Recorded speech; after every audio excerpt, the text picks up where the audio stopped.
microphony. And a phony at the mic. Quiet, numbskulls, I'm broadcasting. The Doctor of Discernment is now online. You know, much like my show, in that it's a local reaction to things that are happening on a federal level. Dispensing a daily dose of common sense. No prescription required. Wow, do I have a boatload of stuff for you, from the crazy to the absurd. Let's start getting into it because, I mean, it is bizarro world out there. And I say, if it's obvious to me, should be obvious to everybody. Oh, wow. Who could have seen this coming? This is the Fourth Hour with Greg Belfrage. Hold on to your butts.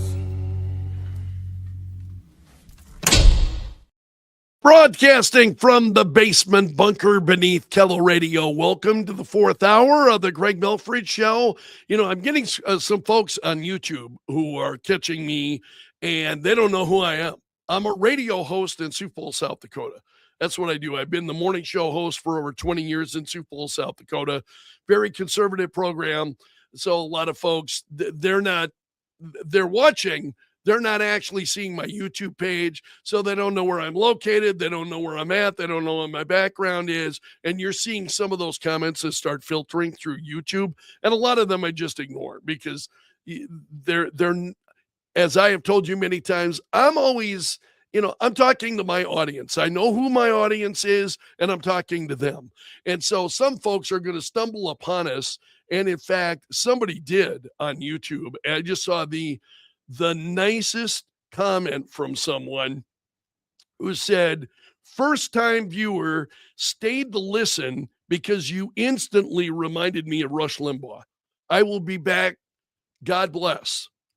I am just really, first of all, that's incredible praise. I really, really appreciate that. But thank you for weighing in with that kind of a comment. That really is takes my breath away. I'm so grateful for all of you, and I try to make sure that you know that I'm grateful for every minute you give me on the radio. I'm grateful for, the time you spend on the Fourth Hour of the Greg Belfrage Show. I'm just really appreciative to all of you. So let's get underway. President Trump on Truth Social this morning. When you watch low IQ Ilhan Omar and Rashida I should have prefaced this.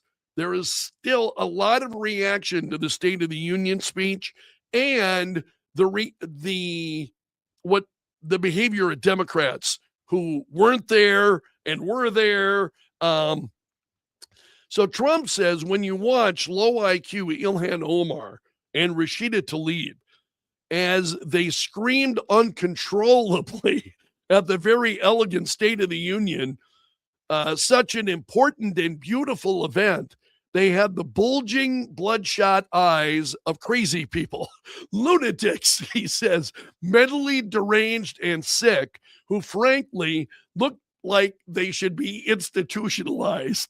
When people can behave like that, and knowing that they are crooked and corrupt politicians, so bad for our country, we should send them back where they came from as fast as possible.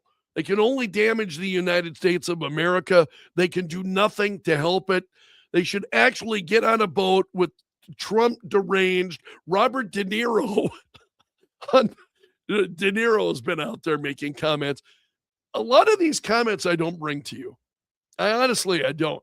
Because it's like crazy people who are, who cares? They're nuts. I mean, you and I we've got serious challenges and things we're facing.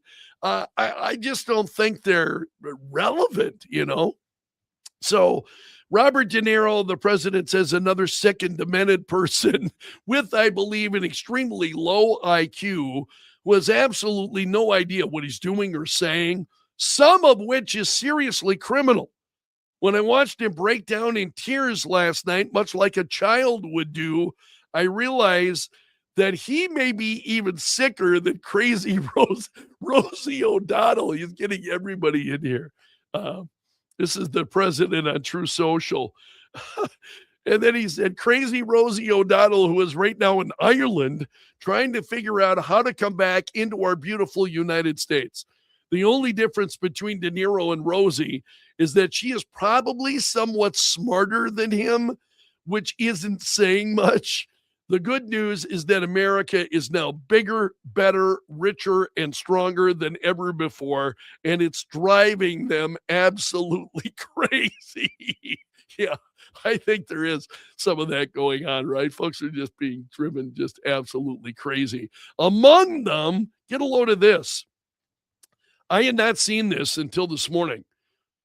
Representative Seth Moulton brought an illegal alien as his guest. So an illegal alien was his guest and apparently brought him to the State of the Union speech.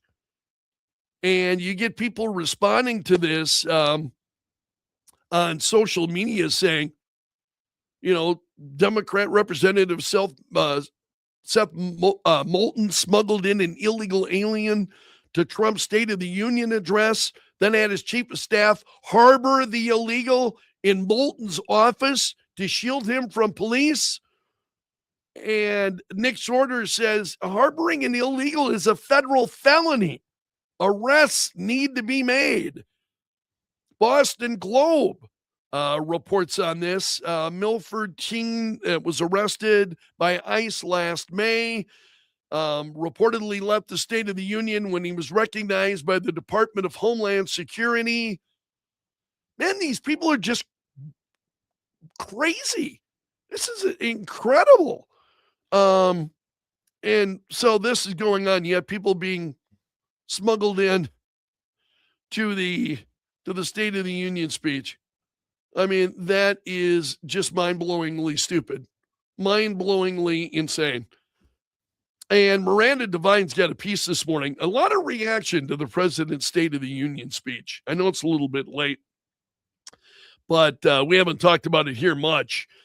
I've talked about it on the radio show, obviously, but not here so much.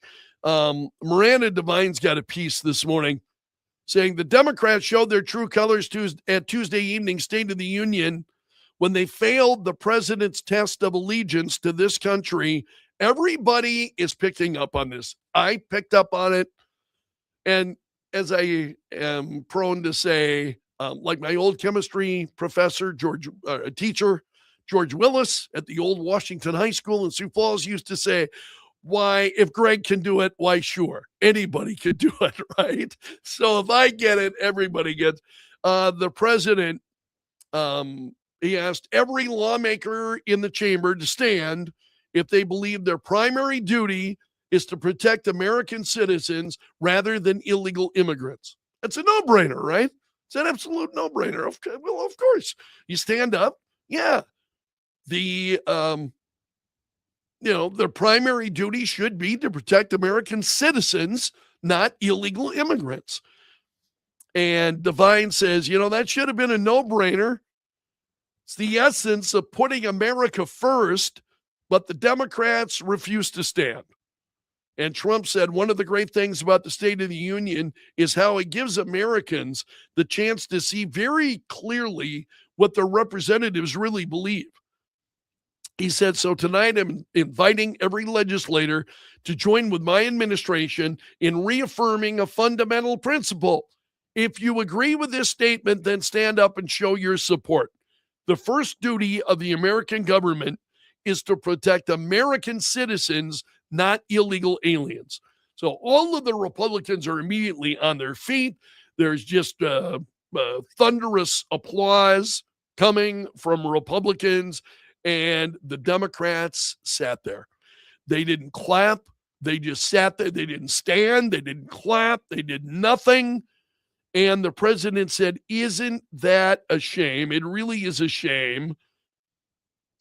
Rashida Tlaib was there wearing a badge. I don't know if you've seen photos of this. She had a badge on her jacket.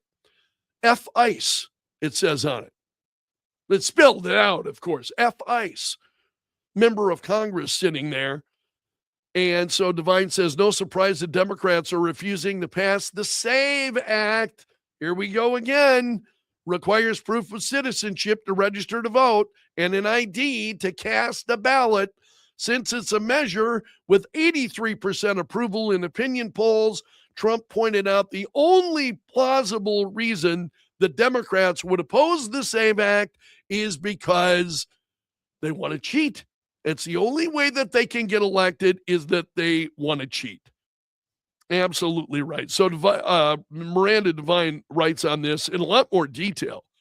You can read the piece over at the New York Post this morning.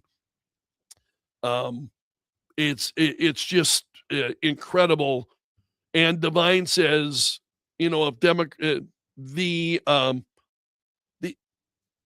she was talking about some of the criminals and the killings and, some of these folks that we're seeing deported now, who killed like Laken Riley would be an example, among many others. And Miranda Devine says, these are the monsters who Democrats and their useful idiots believe are more important than the, Laken Rileys, the Rachel Morans, and the thousands of Americans who have and will continue to be victims of this insanity.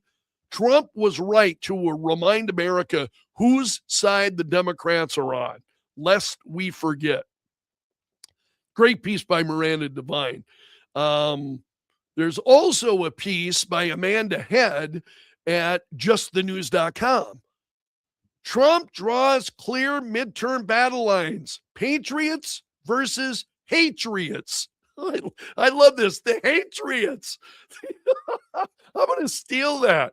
Don't be surprised when you hear us talking about the Hatriots on the program from now on. So the president stood before the country, cataloged his first 13 full months in protest. Amanda Head writes, Democrats spent the night either sulking as part of the joint session of Congress, shouting at him, or presenting their own programming. And you'd see that even CNN is saying that was a mistake. Even CNN, leftist CNN, is saying that was a mistake by Democrats, because what you saw were just all of these empty seats, right? Just rows of empty seats. They were out. But the Hatriots, oh yeah, baby, I love that. You're going to hear that again. Also, Adam Coleman has got a piece over at the New York Post. Just a lot of reaction to the behavior of the Democrats during the president's State of the Union speech. So the president laid out the question and a choice for the midterms. Are you for Americans or not? And so he is keying in, same comment that we've been talking about here for days. The president saying, the first duty of the American government is to protect American citizens, not illegal aliens. That was a lightning bolt, I think, for many of us. I think those of us who love this country and encourage people to come to the country, but do so legally. But the idea that people who come into the country illegally have any rights ahead of American citizens is, it makes no sense to those of us, I think, with common sense. Yet Democrats were remaining in their chairs, refusing to get up. The yelling from the opposition party. And he writes, for the sake of optics, the Democrats refuse to stand because they genuinely believe people who are here illegally are on an equal footing as an American like me. Absolutely right. And that's why this is so crazy. Now, get a load of this. This is someone who has voted previously for Barack Obama. And he writes about that. First time I voted was for Barack Obama, who openly spoke with a pro-American and common sense immigration message, maintaining that America is a land of opportunity, only accessible to those who come here legally. Look how far, and he's right. Barack Obama was one of those who was strong on the borders. He wanted America to have a secure border. The Democrats have gone nuts, and they have just gotten further and further away. And now they are being propelled by the likes of, Rashida Tlaib and Alexandria Ocasio-Cortez and the Bernie Sanders and the rest of the leftist Marxist Democrats. It's just incredible. So much so that he writes that, and he goes on to write and share comments from Barack Obama, and he says this rhetoric is indistinguishable from what Donald Trump is saying today. And it was the primary political message that got him reelected. So folks are getting this. They're seeing it. They understand it. The Democrats don't. They can't. They couldn't buy a clue right now. It's just absolutely, absolutely incredible as you watch that. It's kind of breathtaking in the pure craziness of the whole thing. Okay, if you are not the couple of things that I want to mention. I am taking a look. There's a program that I use so that I can stream at the same time. I stream on YouTube, on Facebook, and X. Currently, I'm not able to stream live to X, so I'm posting this afterward. Once it's concluded, I post the YouTube version on X. And I don't know why it's not able to stream to X right now. I'm hoping they're going to correct that and fix it. Growing number of you are watching and participating, and I really greatly appreciate it. I think what I'm seeing now, for those of you who watch on Facebook, got a number of people who watch on Facebook, and I would love to hear from you. Would you prefer to have this in the vertical position, up and down, so you can watch it on your phone, or would you prefer to have it in the horizontal? Those on YouTube can watch in either. You can watch on either horizontal or vertical. It's up to you. So I need some feedback from you who are watching. Again, especially if you're watching on Facebook primarily, would you prefer to have it? Do you watch primarily on your phone, or do you watch? I prefer horizontal because generally then you tip your phone, but not everybody does. And I noticed that generally speaking on YouTube, I get far more views from people watching in the horizontal position, or in the vertical position, up and down. So I'd love a little bit of your feedback here. That's very, very useful to me. And because I want to put this in front of you in whatever way you find it most, the easiest to consume. So if vertical is easier, horizontal is easier, let me hear from you. And it really, really kind of helps me out. Okay, I'm going to leave it there for today. You have made it to the end of today's program, so you're part of my gallery of champions. A salute to the Bunker Brigade. Those are the folks on YouTube that are commenting. I see their comments ticking by here on the right side of my screen, and I'm grateful for all of you. So until tomorrow, my friend, I'm underground and gone.